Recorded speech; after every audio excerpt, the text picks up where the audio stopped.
Chapter number हो गया, chapter number 6। जहाँ जो समझ में नहीं आता है ना तो आप वो पूछ लेना, ठीक है। सबसे पहले इसमें अपन पढ़ेंगे वर्ब। What is verb? समेत जब भी किसी भी बॉडी पे फोर्स लगता है और वो कुछ अमाउंट से डिस्प्लेस हो जाती है in the direction of force,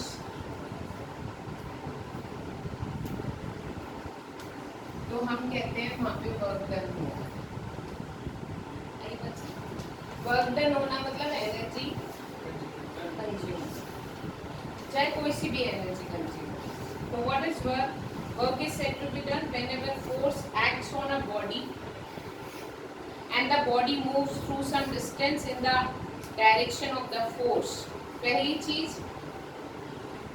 example बताया है, हॉर्स पुल्स अ कार्ट, बहुत सारे एग्जाम्पल्स हैं, इंजन पुल्स अ ट्रेन, ये सारे एग्जाम्पल्स हैं एक्सेट्रा एक्सेट्रा जहाँ पे वर्क डन होता है। अब मान लो ये फोर्स जो है जो इस पे लग रहा है, this force is a constant force. Constant force मतलब 10 न्यूटन का है, इसकी वैल्यू नहीं बदलती। It is a constant force and it is this force displaces the body by s distance when work done is given by F into s। अभी बात समझ में getting my point? अब force is constant but the force and displacement are in different direction। ये body है, इस पे force लग रहा है यहाँ पे, बट ये बॉडी डिस्प्लेस हो रही है हॉरिजॉन्टली। तो मैंने बोला वर्क की डेफिनेशन होती है force into displacement whenever the force in the direction of displacement. तो मुझे यहाँ फोर्स का सिर्फ वो ही कंपोनेंट चाहिए जो डिस्प्लेसमेंट के डायरेक्शन में। अगर मान लो यहाँ फोर्स डिस्प्लेसमेंट के साथ कितना एंगल बना रहा है, तो इसका ये कंपोनेंट हमें जब भी फोर्स ऐसे वेक्टर होता है, ये एक वेक्टर होता है जो डायरेक्शन दिखाता है, इसके दो कंपोनेंट्स तोड़ते हैं, ऐसा रेक्टेंगल बनाओ पैरेललोग्राम, ये वाला जो होता है वो एक कंपोनेंट, ये वाला जो होता है एक कंपोनेंट। जो एंगल के साथ वाला कंपोनेंट होता है उसको cos थीटा बोलते हैं, तो जो दूसरा होता है उसको बोलते हैं sin थीटा। तो अगर मुझे यहाँ वर्क डन निकालना है तो मुझे सिर्फ उस कंपोनेंट से मतलब है जो डिस्प्लेसमेंट के डायरेक्शन। तो यहाँ पे वर्क डन होगा F cos theta dot s। इस फोर्स का सिर्फ इतना ही कंपोनेंट उसको डिस्प्लेस करने में हेल्प कर रहा है, उस फोर्स का उतना हिस्सा उसको डिस्प्लेस कर रहा है, बाकी का कोई डिस्प्लेसमेंट से लेना देना, एफ साइन थीटा का डिस्प्लेसमेंट से कोई लेना देना नहीं। बात समझ में? तो इसको मैं लिख सकती हूँ W is equals to F S cos theta. Yes और नो? तुमको पता है force is a vector quantity, yes और नो? And displacement is also a vector quantity। ठीक है, तो जब दो वेक्टर्स का डॉट प्रोडक्ट होता है तो हम उसका लिखते हैं F S cos theta, formula है। और जब दो वेक्टर्स का क्रॉस प्रोडक्ट होता है तो हम उसको लिखते हैं A B sine theta N cap,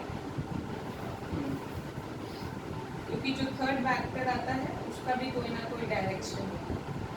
मतलब दो वेक्टर का क्रॉस प्रोडक्ट एक वेक्टर होता है और दो वेक्टर का डॉट प्रोडक्ट एक स्केलर होता है। Work done is a scalar quantity. Work done का कोई डायरेक्शन नहीं होता, इट इज एनर्जी। आई बात समझ में? तो बेसिकली वर्क डन को हम लिख सकते हैं vector F dot vector S. ये एफ एस क्या होता है? वर्क डन का फॉर्मूला बनता है vector F dot vector F dot vector S को कैसे सॉल्व करोगे? Yes or no? Okay. Work done is a scalar quantity. Work done is a scalar quantity, but still, work done can be positive, work done can be negative, and work done can be zero. Work done कब positive हो सकता है? जब force and displacement are in same direction.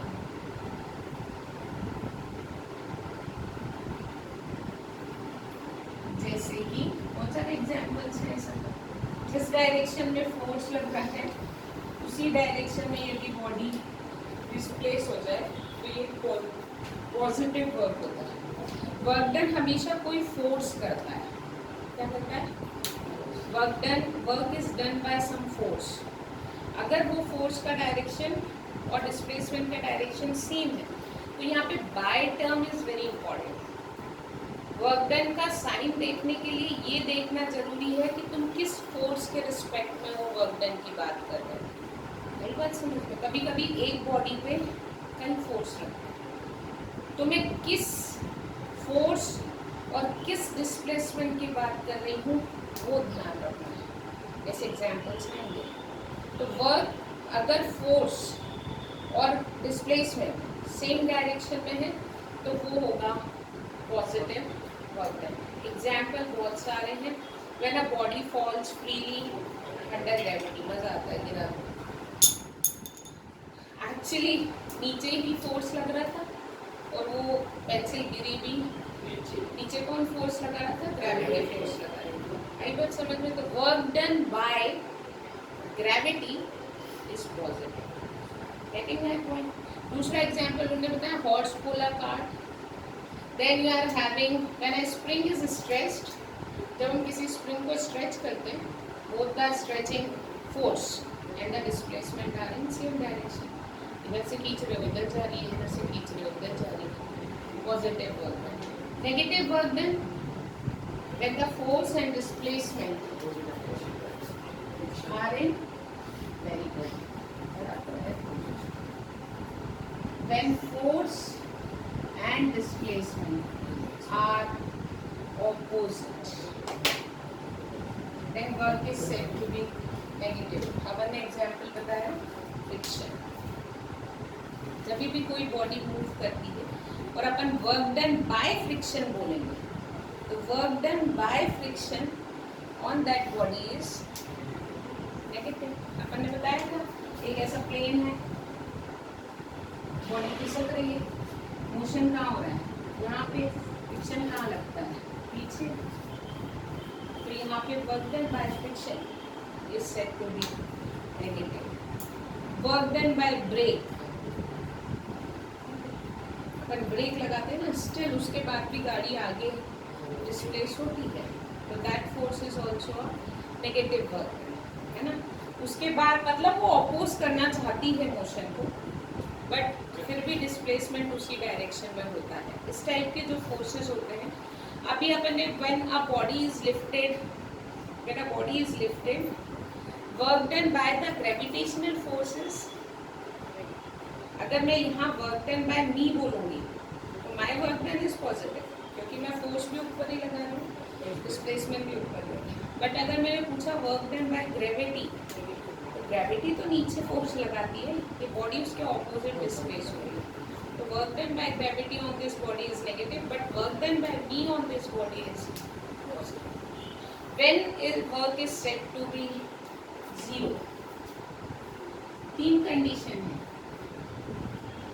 Work done zero हो सकता है if theta is 90, first case. cos 90 कितना हो जाता है?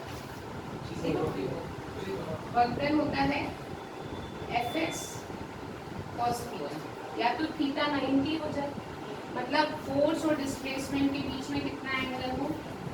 90 का। तब वर्क डन 0 होगा। दूसरा वर्क डन 0 होगा इफ डिस्प्लेसमेंट इज 0। तुम फोर्स तो लगा है, बॉडी डिस्प्लेस नहीं हो रही, इस work done is 0।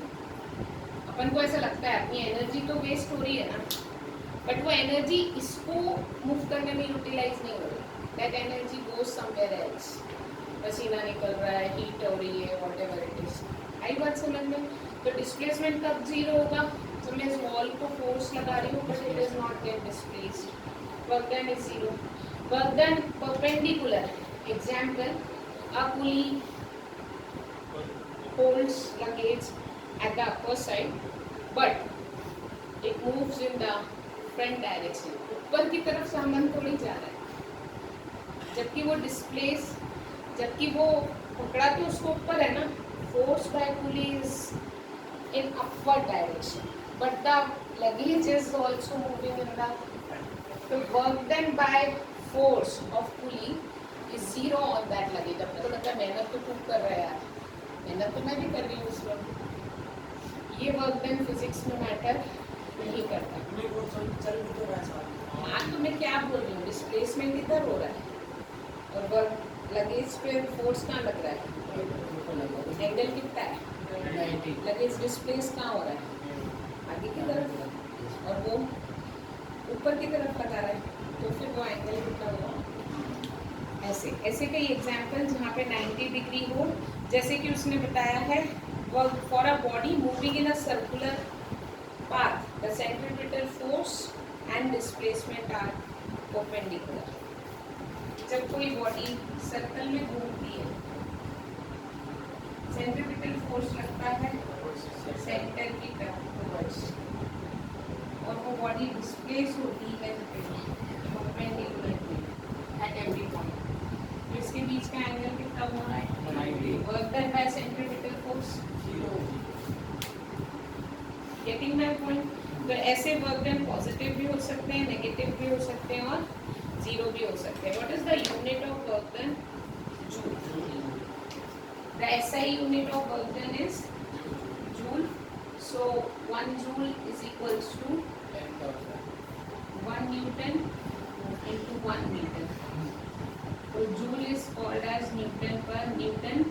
Newton metre बोलना और लगता था, इसलिए उसको एक कॉमन नाम दे दिया जूल।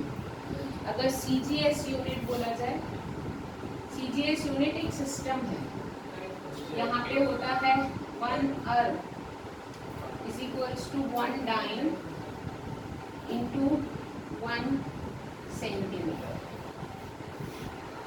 सीजीएस में फोर्स को डाइन से कैलकुलेट करते हैं, डिस्प्लेसमेंट को सेंटीमीटर से और वर्क डन को अर्थ से। अब 1 जूल इज इक्वल्स टू होता है 1 न्यूटन इंटू 1 मीटर। तो 1 जूल की जगह मुझे क्या लाना है, तो 1 न्यूटन की जगह 10 to the power 5 dyne into 100 centimetre. हाँ sorry, 1 joule. So 1 joule is equals to 10 to the power 7 dyne centimetre को लिख सकते हैं। तो 1 जूल यानी होता है 10 टू द पावर 7। आई बात समझ में? यदि तुमको कॉम्पोनेंट्स के फॉर्म में दिया है force, F is equals to FXI plus FYJ plus FZK, और डिस्प्लेसमेंट दिया है SXI plus SYJ plus SZK। तो वर्क डन होगा vector F dot vector S, तुमको पता है FXSX plus FYSY plus FZSZ। Dot product में यही होता है, बार बार नहीं बताऊँ। क्रॉस प्रोडक्ट होता है तब डिटर्मिनेंट लगाते हैं, भूल गए, आगे पार्ट पीछे से पार्ट। दो वेक्टर का जब क्रॉस प्रोडक्ट करते हैं तो डिटर्मिनेंट वाला फॉर्मूला लगाते हैं, जो मैंने आपको पहले बताया। अब अगर मान लो ये force work done bye a variable force, है ना। अगर ये वर्क, हाँ, फोर्स की वैल्यू कांस्टेंट नहीं है, इट इज चेंजिंग, तो हमको कुछ नहीं करना होता है। अब छोटे से डिस्टेंस के लिए उस फोर्स को कांस्टेंट मानते हैं। पहले अपन छोटा सा वर्क डन निकालते हैं, छोटे से डिस्प्लेसमेंट, जैसे कि तुम्हारे पास फोर्स इनटू डिस्प्लेसमेंट में ऐसा है। जैसे जैसे डिस्टेंस आगे बढ़ती जा रही है, फोर्स की वैल्यू चेंज होती जा रही है। तुमने यहाँ से फोर्स लगाना शुरू किया था, तुम यहाँ तक फोर्स लगा रहे हो, ये डिस्टेंस है, ये मीटर में, ये फोर्स है, ये न्यूटन है। तुमने यहाँ से यहाँ तक फोर्स लगाया, बट वो फोर्स की वैल्यू फिक्स नहीं है। मैं इसको छोटे छोटे स्लॉट्स में काट दूंगी, और इस स्लॉट के लिए ये वो फोर्स कांस्टेंट डालूंगी for the small duration dx. I make force is constant. तो dx डिस्प्लेसमेंट के लिए फोर्स कांस्टेंट, तो छोटे से डिस्प्लेसमेंट के लिए छोटा सा वर्क है इज एफ dx. आगे बात समझ में, मुझे निकालना है होल पूरा, तो हम इसको इंटीग्रेट करते हैं. This you called as integration. F dx limit is acceleration से, ये होता है इंटीग्रेशन का मतलब. जब हमारे पास कोई चीज़ वेरिएबल होती है तो हम छोटी सी दूरी के लिए उसको कैलकुलेट करते हैं, फिर उस वैल्यू को अपन इंटीग्रेट कर देते हैं. इंटीग्रेट करना मतलब सबको जोड़ देना, टिल इनिशियल टू आई बात समझ में. तो अगर फोर्स वेरिएबल है तो वहाँ पे अपन इस तरीके से निकालेंगे, ठीक है. अब अगर तुमको ग्राफ दिया है between displacement and force, so work done can also be calculated by area under graph. याद रखना, of force and displacement. तो इस पे बेस्ड न्यूमेरिकल है, ग्राफ दिया होगा, वर्क डन निकालना होगा, उस ग्राफ का एरिया निकाल लोगे अगर, तो वो भी तुमको क्या देगा, work done in this displacement. Getting my point? So this is all about the इसका नहीं, इसका तो इंटीग्रेशन से. कई ऐसे ग्राफ दिए जा सकते हैं जहाँ पे अपन उसको डिवाइड कर सकते हैं एरिया, तो इसको और इसको निकाल के ऐड कर दो. Getting my point? तो this is all about work. Work के बारे में इतना ही है इस चैप्टर में. यही फॉर्मूला है, इस पे ही बेस न्यूमेरिकल है. एनर्जी बड़ा पार्ट है. इसके बाद हम अगली क्लास में पढ़ेंगे एनर्जी. एनर्जी को दो हिस्सों में, मतलब 2 क्लास लगेगी. Power also take 2 classes. तो बेसिकली अभी अपने को 5 क्लास और लगने वाली है ये चैप्टर के, ठीक है. कल वर्क डन से रिलेटेड, अब सुनो मेरी बात, इसको बंद करो, इसमें